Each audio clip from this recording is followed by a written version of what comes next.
This is the final video in the 5-part series of about Jesus the Communion. And this is how they ended the communion, is they ended it with a hymn.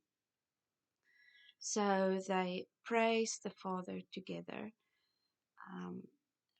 which is also beautiful because they did it in communion together, which I started the series on.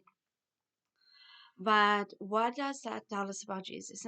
And that's something that you will see when you read all the Gospels, is the reverent love and fear Jesus had for the Father. He absolutely submitted under the Father. The word tells us that for a time, Jesus will rule until the enemies of God is made his footstool. So, but then the throne will and the kingdom will go back to God.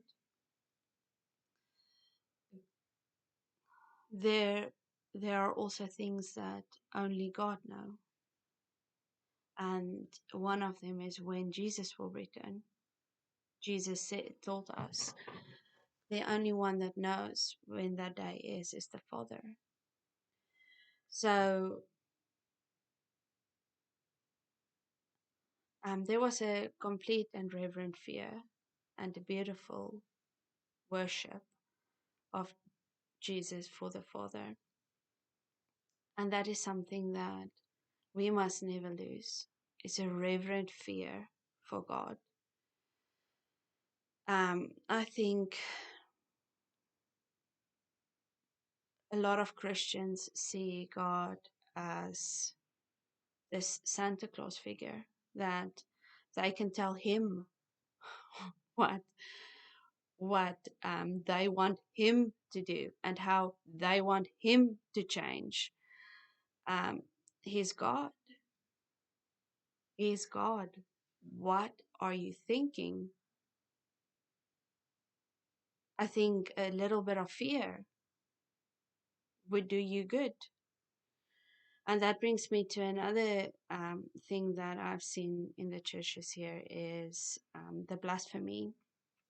People saying, oh my, and you know what. That is not fear of God. That is not something a Christian should do, ever. So, yes, I hope you will think about this. I hope you will have the same fear and love and respect for God that Jesus did, because the point is that we should grow from glory to glory to become like Jesus.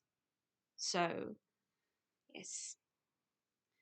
One of the things I would like to see stop in the church is you're trying to change Christianity to suit your political views, to suit your political aims, what you want. What I would like for you to start doing is submitting under what God wants. And God already told us what he wants. He wrote an enormous book. And all you have to do is read it. And maybe not make up your own ideas about Christianity. So, because the King of Kings already did that, all you have to do is be a good servant and do what he tells you to do. So, before I get very angry, let's stop there.